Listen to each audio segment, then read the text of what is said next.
It is time. We are a week away from the fantasy football season, and I'm so excited. I got two drafts. I got one on Sunday. I got a 14-team super flex. It's a $400 buy-in. This is my big wigs. This is all the people I used to work with when I was at the Los Angeles Dodgers. They got the league still going. They only people that work at the Dodgers.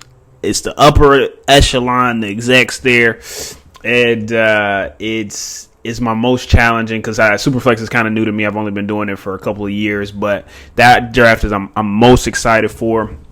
Then I have a friends and family draft on Monday that I'm hyped for. Get to see everybody in the LA area.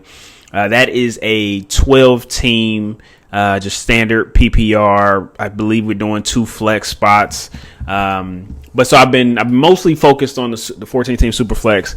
So I've been trying to stay focused on that, but I've been starting to ramp up my I know it's a week left, but the 12-team PPR that is pretty standard. I kind of follow a pretty simple formula. I just ran a draft not too long ago, and I think this is probably the path that I'm gonna take for that league as well.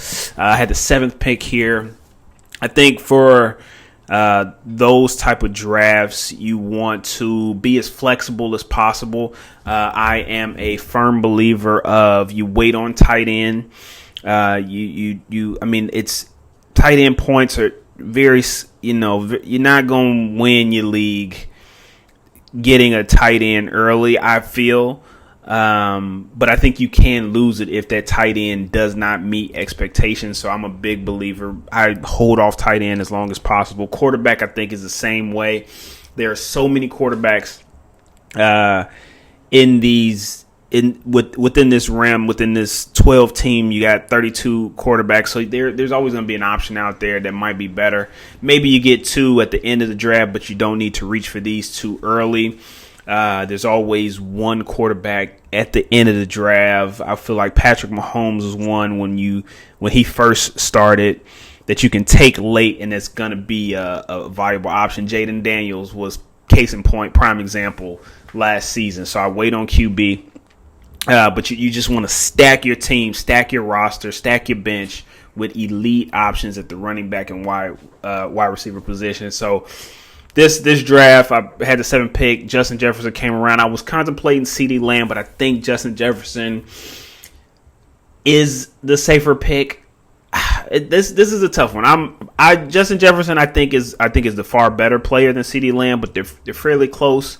I do feel like CeeDee Lamb is going to have a great season. I think Dak is going to make his push for comeback player of the year.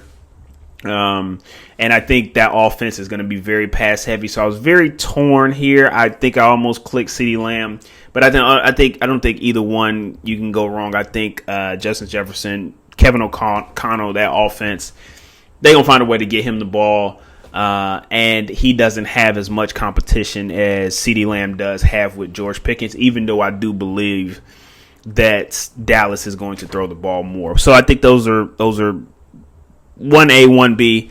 I was happy with that decision. I was hoping that Brian Thomas did fall to me in this position. He was taking the pick earlier, so I went with, I think, another stud. AJ Brown, I think he's going way too low in drafts for me.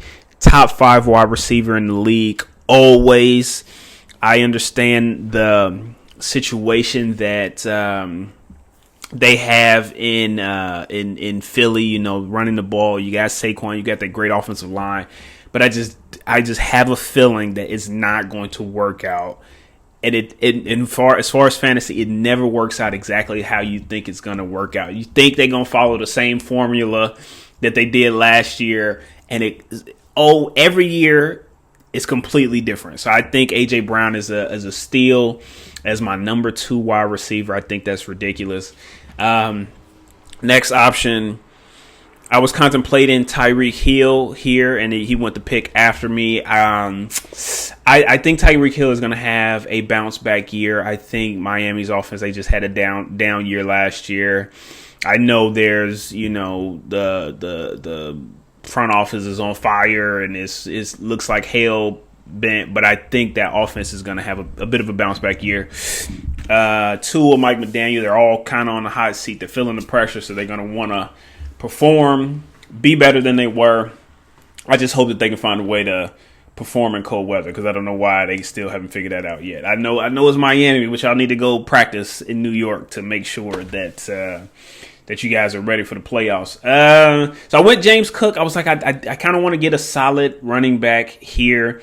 I think Ken Walker was on the board. Omari Hampton was close here too. I almost went Omari Hampton. Actually, I was more so torn Tyreek Hill, but I think James Cook is a solid option. Great running back. 16 touchdowns last season. I know he didn't really get whatever the carries, but Joe Brady is a great offensive coordinator. Likes to run the ball. Hopefully they don't run as much with Josh Allen in the red zone as much. Maybe they try to look to preserve him a little bit more. But I think having a number one running back in that offense is going to be was a great pick. Next pick, Marvin Harrison Jr. I was torn between Terry McLaurin and Marvin Harrison Jr. I like Terry McLaurin. I think I'm a little concerned that, he got signed late this offseason. I don't know why they're fucking waiting on signing Terry McLaurin. He's elite wide receiver. All the stats, I've given you the stats before, how Jaden Daniels was ridiculously good targeting Terry McLaurin. Pay him, get him in there early. So I think I went Marvin Harrison Jr. because I just think they're going to find he was a top 4-5 pick in the draft, and they didn't get him the ball last season. Like, he only had less than 120 targets, and 71% is the stat that I remember were catchable. It was like something ridiculous. So they're going to find a way to get him the ball. I think either one of those are going to be was a good choice. Looped around.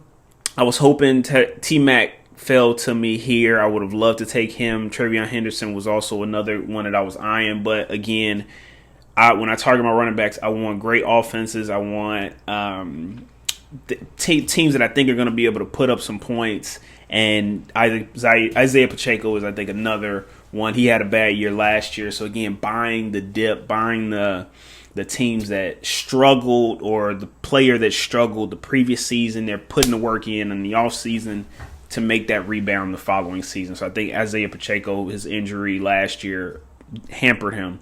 He's going to be better this year. This one was kind of a no-brainer for me. I think DeAndre Swift is going to have a monster year. I think Ben Johnson, we saw what he did with Jahmyr Gibbs. I don't think DeAndre Swift is on that same level of talent, but he's not far off catching the ball out of the backfield. I think he's going to use him exactly like Jahmyr Gibbs, and Roschon Johnson is going to kind of benefit from the David Montgomery role. I think he's going to want to use the two backs, but again, my Bears, we went off this offseason, went crazy with our offensive line. We drafted a couple people late. But the signings that we had, I think we have a top 5 offense, the offensive line. It's ridiculous. DeAndre Swift is going to be the main benefactor of that. So I think that was a no-brainer pick for me. Again, stacking the wide receivers, stacking the running backs. Chris Olave, I think, is another one that had a down year last year. The concussions, you never saw that before. Last season, I think Derek Carr, for some reason, the way he was throwing the ball, he just kept leaving Chris Olave to get hit and get attacked. And I think they're going to find a way to get him the ball. Kellen Moore is an elite offensive mind. Saw what he did with Saquon. You saw what he did with Eckler and all the offense that he had when he was with the Chargers, when he's with the Philadelphia Eagles. He's going to find a way to get Olave and I think Kamara the ball. I think they're going to be in crazy garbage time. So I think Olave is going to he was being drafted as a top 12 wide receiver 2 years ago. Last year, down year, by the dip. Jordan Mason is another one I think is going to have a good season. Kevin O'Connell already said that he's going to try to take he didn't say he's going to take away reps from Aaron Jones, but he did say that he looks at Aaron Jones and Jordan Mason as a 1A, 1B. And I think Jordan Mason Every position that he had, I think he got hurt last year, but every position that he's been in, he's been performing, and I think he's going to do well. Another top 10 offensive line in Minnesota. Go get Jordan Mason. I think he's going to have a good year. Tucker Kraft. This pick, I was like, because we're getting to the end, 13 rounds. I wanted to see how pieces were falling. I was thinking Evan Ingram in that Chris Olave spot, but I think I did the right move picking Olave. So I was like, I got to get a tight end at some point. Tucker Kraft is another guy. I think Green Bay offense.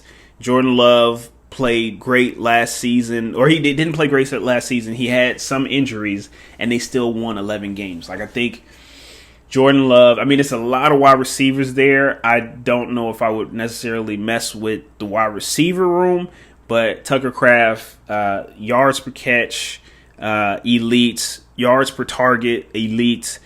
I think he's a guy that I would buy in that Green Bay offense. And I think Josh Jacobs is going to have a good year too. I just don't know with the wide receiver. Same thing with my Bears. I think it's just you don't know who's going to be the alpha in those offenses. Maybe Matthew Golden, but I can't say that for sure. So let me get one piece of it. And Tucker Kraft was great last year receiving the ball after the catch. So I'm like, let me get a little piece of that. This next pick, I was hoping that Dak Prescott failed one more round. I think the Cowboys are going to be throwing the ball a lot. Dak Prescott is going to have a better year than he did last year. So I was hoping for Dak in this position, and I was thinking about C.J. Stroud, but I was like, there's still elite quarterback options. So let me continue to build the roster again. Buying elite offenses or pieces in elite offenses. I think Keon Coleman is going to have a good year. He was having a good year. He didn't start off great, but he started to pick it up, and then he got injured last season. So I think somebody is going to have to be the number one in Buffalo, and I think they drafted him number one or first round pick. I think Keon Coleman is going to be that guy. I know Josh Palmer is there. Great deep receiver, deep route receiver. But they got to have somebody that they got to go to. And I've seen who's there? Dylan Gabriel? Not Dylan Gabriel. That's the quarterback in Cleveland. Their offensive tackle, their elite offensive tackle. He's missing his name. But all the talk that I heard from his press conference, Keon Coleman is coming to play this season. So let me get a little piece of that. Let me stay with that offense. I think Josh Allen, he's going to have probably should have won MVP last year, but he's going to have another MVP type season. They're setting him up right. I think that was a good pick. Next one again. I was thinking running back here. I was thinking Justin Fields, but I was like, oh, maybe I might be able to get Justin Fields on the next loop.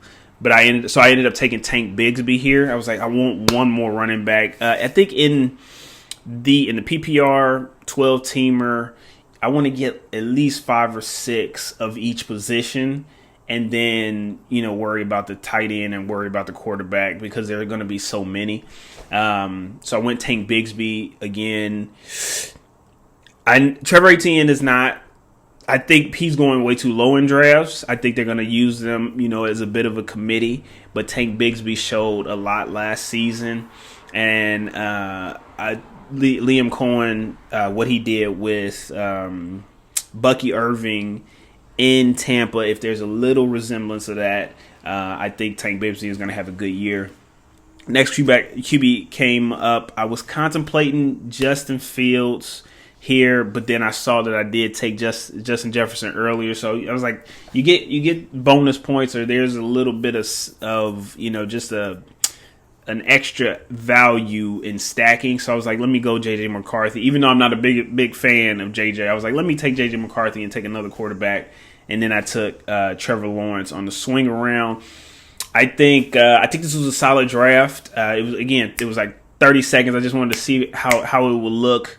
I'm gonna start doing more drafts as we get closer to my draft on Monday for 12 team PPR.